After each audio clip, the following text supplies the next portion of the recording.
Chapter 1. The sky inside Lindon's repurposed pocket world was overcast by slowly swirling clouds of various colors. While the heart of the space had been stolen from Regan Shen, much of its material had come from the Nine-Cloud Court, and their influence was clear in the churning rainbow vapor that shone brightly overhead. The wind that stirred those clouds only began when Lindon stepped inside. While empty, the time in the pocket space had been slowed to a crawl, almost frozen. It would have been too much of a waste to spend their limited time while no one was here to benefit. With Lindon's appearance, time moved forward again. Upon entering the space, Lindon first checked its spatial stability by extending his senses. The void icon told him that he was boarding a small vessel drifting in the middle of a sea of non-existence, as though they'd stepped off a dock and onto a boat, but everything seemed stable. It felt like it would hold, and in the meantime, they would pass weeks in a matter of hours. That level of time acceleration would strain the pocket world and was an inefficient use of materials, but economy didn't concern Lindon much. It was worth burning a fortune for speed. It wasn't Lindon's fortune anyway. Only once he was sure their shelter wouldn't capsize into the void did Lindon turn his attention to the layout of the space itself. Beneath the sky of slowly mixing colors floated a rough island of pale stone, maybe a mile across. It reminded Lindon of the slabs of marble from which Regan Shen had once built his monarch platform at the Uncrowned King tournament, which made sense, as he had stolen this island from Shen. Tunnels wound through the stone, containing several facilities and aura training rooms that Lindon dismissed after a single scan. His would be better. Yeren entered the pocket world at virtually the same time he did. She glanced into his arms, where Lindon held Mercy's unconscious body. Since leaving the Akura clan, he hadn't let her out of his sight. Orthos, Zeal, and Little Blue were supposed to follow only a fraction of a second later, but the world on their side looked almost frozen now that time was speeding up. They were all crammed into the hallway of Windfall, ready to enter as soon as they could. They spilled through a few moments later, Orthos grumbling as he had to turn sideways and slide himself through the doorway. Lindon and Yeren had already walked away. Yeren chewed on her lip, and her worried eyes stayed on Mercy. She's all shredded up. No, don't worry, Dross encouraged her. It's just severe structural damage to the Madra channels. She'll be fine in a few years. But we have a plan, Lindon added. He activated the Soul Forge, and a gateway appeared within the pocket world. It looked out onto another space, a rune-carved platform floating over a starry void. A dull silver altar sat in the middle of the platform, bright blue flames flickering merrily at its heart. Lindon's void key strained under the pressure from the artifacts he'd stolen from the monarchs. He floated them out in sealed containers, and the Soul Forge trembled under the weight of their significance. Fortunately, the Soul Forge kept that power isolated from the rest of the space. The monarchs had to work together to stabilize your spirit, so you didn't have to face any consequences from advancing early, Lindon said to Yeren. He carefully floated Mercy over using wind aura, then rested her on the surface of the anvil at the heart of the Soul Forge. We're going to borrow their authority to do the same thing here. Technically not the same thing. And they didn't need all the monarchs, just enough to cover a wide enough variety of authority. Which is good because items don't hold authority as well as people do, and we were planning to save these for advancement. Lindon was about to interrupt, but Dross cut himself off. I know you're about to stop me, so I'll just go ahead and stop myself. Yeren nodded to the items floating out of the various sealed containers under Lindon's aura control. Wasn't that the point to all the looting we did? Have to fake our own half-price monarch commands? We can only bend the rules so many times, Lindon said. What we use to heal her now, we can't use to advance her later. Yeren folded her arms. Let's get to bending. Of course. Lindon summoned the monarch artifacts to himself. He slipped on a signet ring belonging to Regan Shen, lifted a scepter belonging to an ancient monarch whose name had been lost to time, and replaced his outer robe with a shoddy one that Northstrider had owned for years. Also, from his soul space, he brought a single blue-green leaf with an eye in the center. The authority embedded in the objects had a specific purpose. The power struggled against Lindon as he tried to focus it, to bend it to his will. Regan Shen's represented his wealth and his command over space, while Northstrider's authority was much more physical. The scepter shone with the purity of a wandering monk, a sacred artist who gave up all worldly causes. Lindon not only had to wrangle all that authority to one purpose, but had to link it to his own authority. He found the void icon and focused his attention, trying to restore Mercy's condition to before. To use void authority for such a task, he had to think of it as reducing her wounds to nothing, to negate the specific events that had left her that way. Though he was already wrestling with too much power, he needed more. Healing her wasn't enough. He had to rebuild her foundation. He clasped Suriel's marble in his left hand. It didn't lend him any power, but its restorative aura could guide him. Yeren eyed him up and down. You look like a vagrant wanderer trying to dress up rich. Don't worry, Dross said. I won't let it go to his head. A crown settled on Lindon's brow. It was the legacy of another ancient monarch, and this one Lindon hadn't stolen. He'd found it in the labyrinth. Lindon's mind and spirit trembled as he tried to juggle all the authority, but his voice was clear as he commanded Mercy, "Be whole." The result wasn't as simple as Lindon had hoped. Each source of authority tried to restore Mercy in a different way. Unlike a living person, the items were inflexible and bound to a specific purpose. They fought one another and resisted Lindon. But his command touched something deeper, something that ran beneath reality, a force that reminded him of Suriel and of the chambers at the very bottom of reality. That distant force echoed. A spark of blue light flickered through Mercy, and Lindon fell to his knees. He felt like he'd tumbled down a waterfall in less than a second. This was the force that held reality in place, the power that he'd only heard whispers of, the way between worlds, the power of pure order. It was too much to command such power directly. He had stretched himself. But it worked. Mercy sat up straight on the anvil at the heart of the Soul Forge, gasping for air. Purple eyes shot here and there in obvious confusion, and her breaths were harsh. Yeren stood over her in concern, hands on Mercy's shoulders. Mercy, look me in the eyes. Can you see straight? Clarity returned to Mercy's gaze. She looked from Yeren to Lindon, and Lindon saw the memory hit her. Then tears welled up, and she threw her arms around Yeren and began to sob. The only phrase Lindon caught was, "My mother." He wasn't sure the rest were even words. Yeren softened and held Mercy as she cried. Lindon wanted to speak his own assurances, but the world was unsteady around him. The scepter in his left hand cracked, and a fragment of cloth drifted down from Northstrider's robe. All the items felt strained, with a notable exception of Emrys Silentborn's leaf. That was ripe with healing authority, so it had channeled his commands easily. I did warn you this was a possibility, Dross pointed out. We're not working with living monarchs, are we? Lindon responded silently. These aren't simple constructs. They're not supposed to be disposable. They're not supposed to be used by anyone other than their creators. Borrowing their authority even once was an achievement. We should celebrate. Woohoo! You did it! You're not celebrating.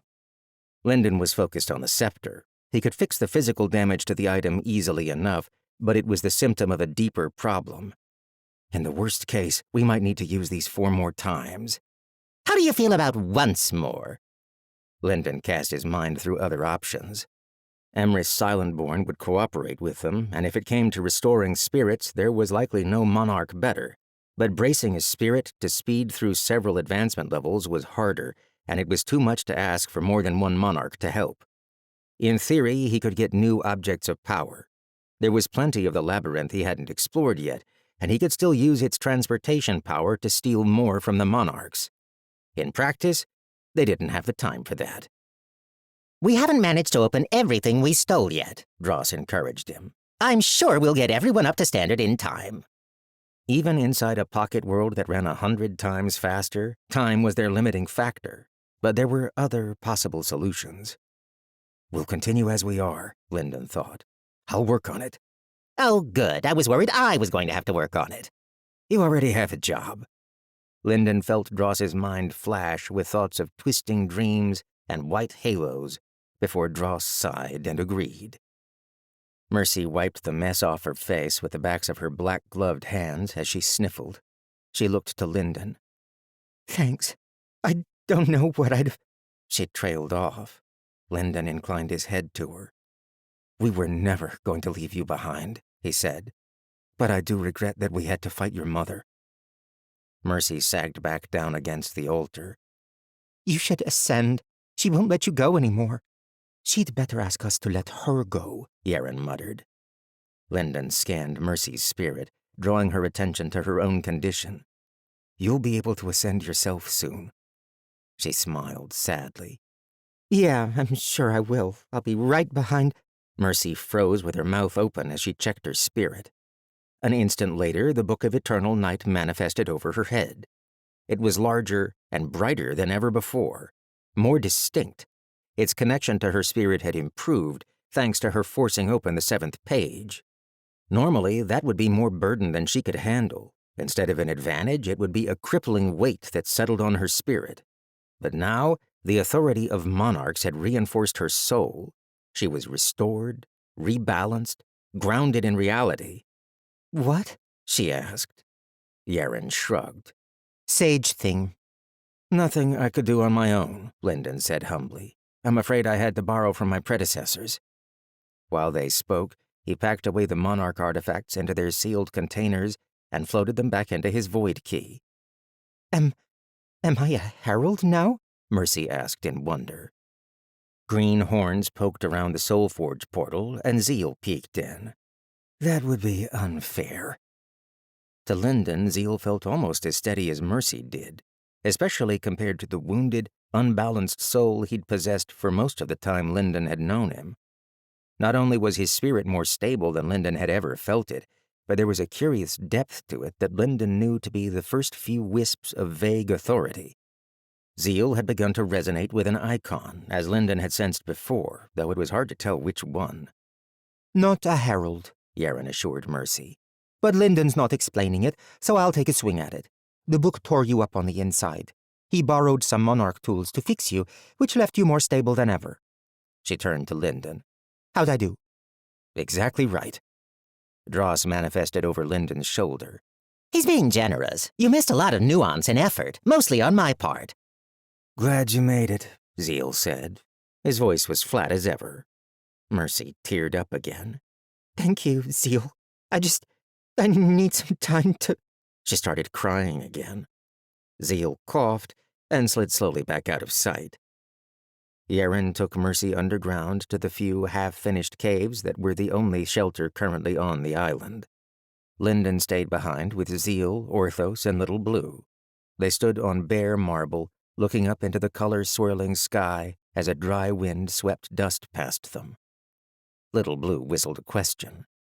That's the fun part, Dross answered excitedly. Now Lindon gets to create a world. Worry for Mercy had been eating at Lindon's thoughts, not to mention that he had just fought a monarch. But he had been looking forward to this. Zeal eyed him skeptically.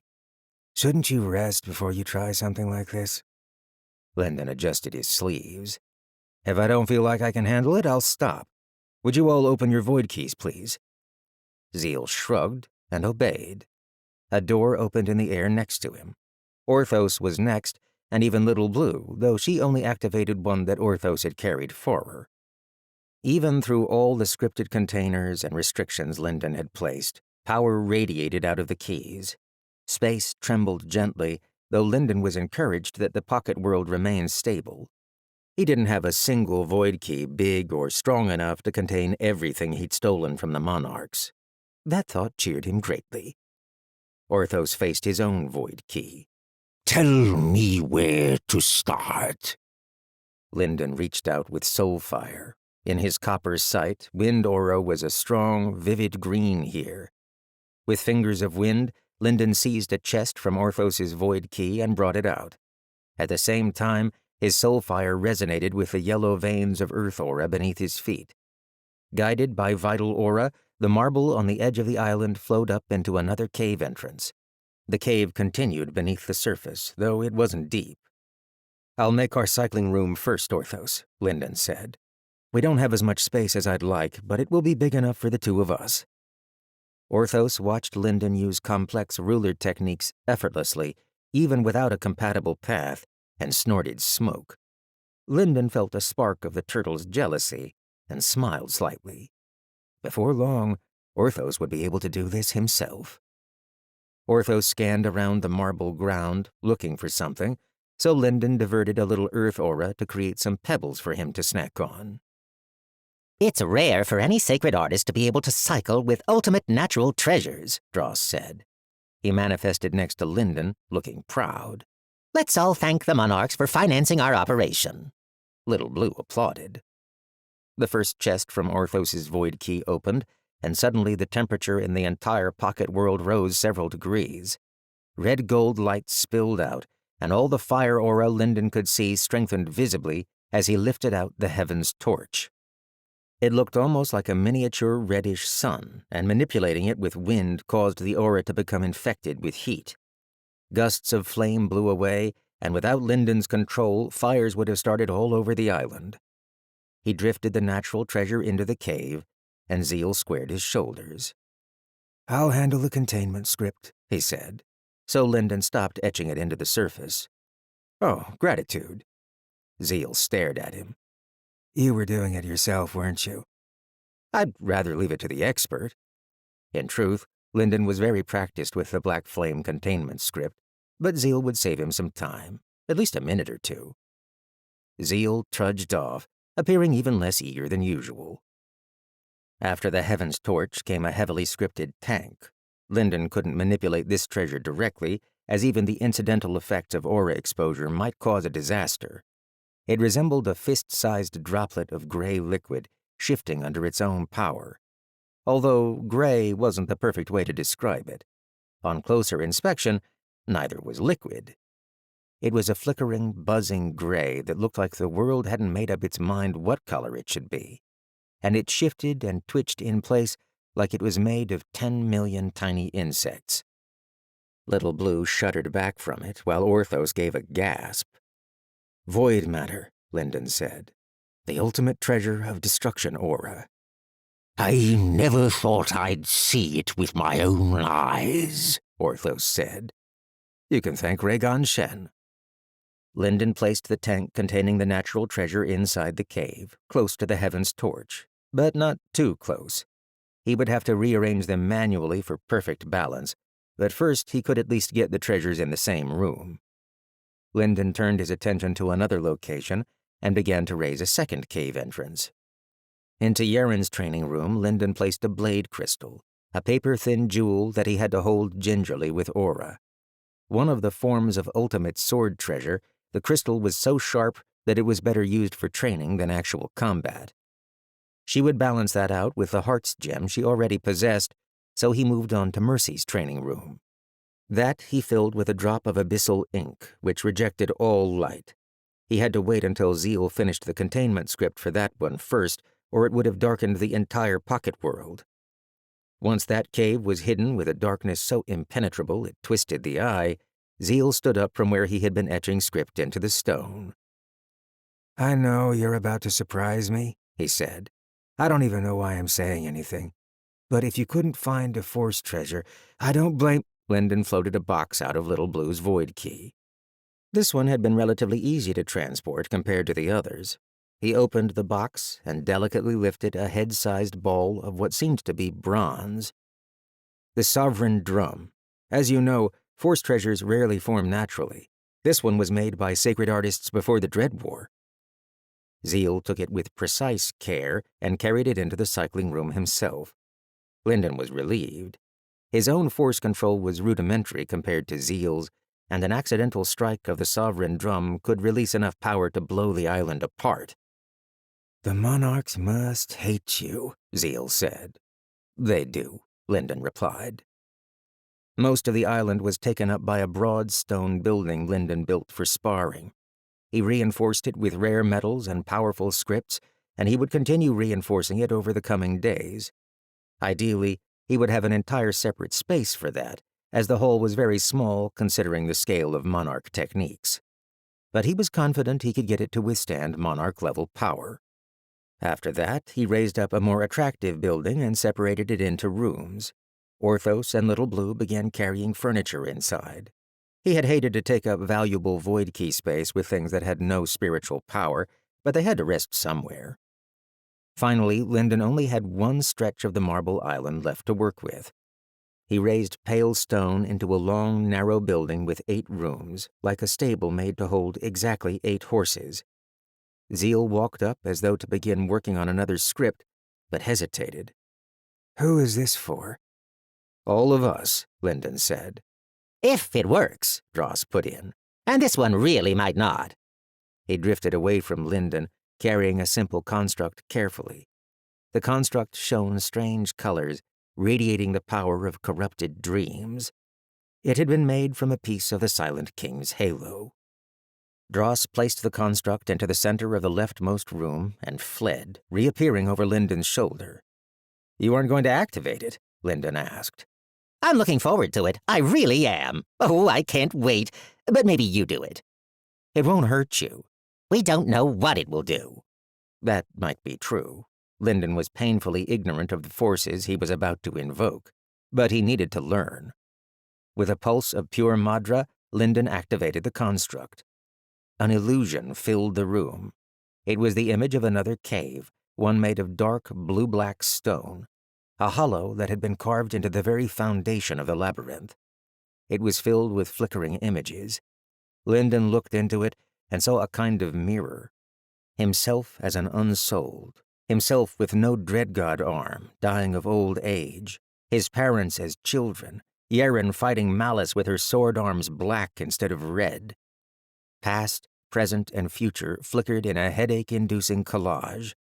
A symbol over the top of the cave resembled some kind of abstract animal head surrounding what Lindon thought was an eye. This illusionary recreation was much weaker than the real thing, but it still radiated authority that felt related to dream aura, but deeper, as though it were greater than dreams. Zeal winced and held up a hand. Lindon was feeling the same way. "We put together my memory, Dross's memory, and captured images with constructs. Even so, this is a poor rendition of the original. It is too profound for us to understand." "Probably for the best," Zeal said. He tried to glimpse the cavern again and had to blink back tears. "If I have to study a tiger, I'd rather have a picture than the real thing." Next to Lindon, Orthos and Little Blue quivered. What are these? Orthos asked. The paths of heaven, Dross responded, and for once he sounded completely serious. Lindon deactivated the construct, and everyone gave a sigh of relief. He had similar constructs prepared for all 8, and he prepared to embed them into the floor of the chambers. As he did, he kept glancing at the 8th. Since the illusion construct wasn't active, the 8th opening only looked like an empty marble room, but this would be the dark one, the tunnel that had been added on later and filled with death. Ethan's original creation, the height of his path. "We're going to join them soon," Lindon said, and he was speaking to himself as much as anyone. In his left hand, he rolled Surreal's marble. I never thought we would find ourselves fighting among monarchs, Orthos said. Much less so soon. Only yesterday you were a jade quaking beneath my footsteps. Zeal sighed. "We're well stocked, I'll say that for us. If we're going to do the impossible, at least we have the facilities for it." Lindon looked over the island, now filled with marble buildings he'd grown, and felt a pleasant swell of pride. There was more to do, but this was a good start. Orthos rumbled agreement. We have everything we need. No, we don't. Mercy's distant voice came drifting on the wind. They all turned, but she wasn't visible yet. She shouted from within the tunnels. Wait, hold on, almost there. There's more of this than I thought. Aha! Mercy emerged triumphantly from underground, raising Sue to the sky. Tears had dried on her cheeks, but she seemed like she had pulled herself together, at least for the moment. Lindon's heart loosened as he saw her. He had worried that Malice's treatment might have left wounds that couldn't be so easily fixed. She probably had, he knew, but Mercy was starting to heal. We're missing a name, Mercy cried. Lindon winced. Yeren appeared next to him in a flash of white light. As soon as she did, she wrapped an arm around his waist, but spoke dryly to Mercy. Thought we could skip that part this time. No, we can't live somewhere without a name. Orthos eyed Dross. You're not going to call this Death's Midnight Cemetery, are you? I told you to forget that. Forget it. Bring me those memories so that I can eat them. Yeren grabbed Dross before he could fly over to Orthos. You're not old Death and Skulls anymore, true? All right then, show it to us. What's your name? Dross glowered at Orthos for another second before drawing himself up and clearing his throat. Ah, yes. As you know, I was born in the mighty world of Ghostwater. We should name this place after that one, right? Right. So I present to you... He spread boneless arms wide. Drosswater! Little Blue sounded like a strangled whistle. Orthos choked. Yeren openly laughed. Even Mercy had been struck speechless. I told you they wouldn't like it, Lindon said. No, you all don't appreciate the subtle touches. Dross is the part you throw away, right? Well, we are the ones who have been cast off or thrown away by the monarchs, set adrift, and from that dross we will forge our revolution. It's a bad name, Zeal said. Dross folded his arms. You do better, then. Zeal responded immediately. Training chamber number 1. Terrible! I don't see what's wrong with it, Lindon said. It's professional. Zeal pointed to him. Yeren laughed harder. Mercy gave a pained smile. Why don't we think a little longer, all right? How about the Room of Spirit and Time? Zeal said. I'm still concerned that we haven't given Drosswater enough consideration. Yeren wiped a tear from her eye. No water here, is there? Got our share of rock, though, and wind. Wind for Windfall, Orthos pointed out. and wind for the Ashwind continent. Ghost wind, Lindon suggested. Malice called me the empty ghost, and we can still honor Ghostwater. He nodded to Dross. I like it, but now that I think of it, don't you find that a little too grandiose? This pocket world is nowhere near as large or complete as Ghostwater, after all. The smallest of Northstrider's halls could beat this place to death, if halls could fight. Mercy brightened. Ghostwind Hall. Don't have a shiny history with places that have hall in the name, Yeren muttered. She squeezed Lindon. You think it might scrape them the wrong way? Lindon considered. I don't think Northstrider would care, but the Sage of Red Faith would think we were mocking him. Bright welcome to Ghostwind Hall, then, Yeren said decisively. Our home till we can fight the world. Lindon surveyed the buildings, and the people standing next to him. One way or the other, they were all going to leave Cradle together. He tightened his arm around Yeren and repeated her words. Until we can fight the world.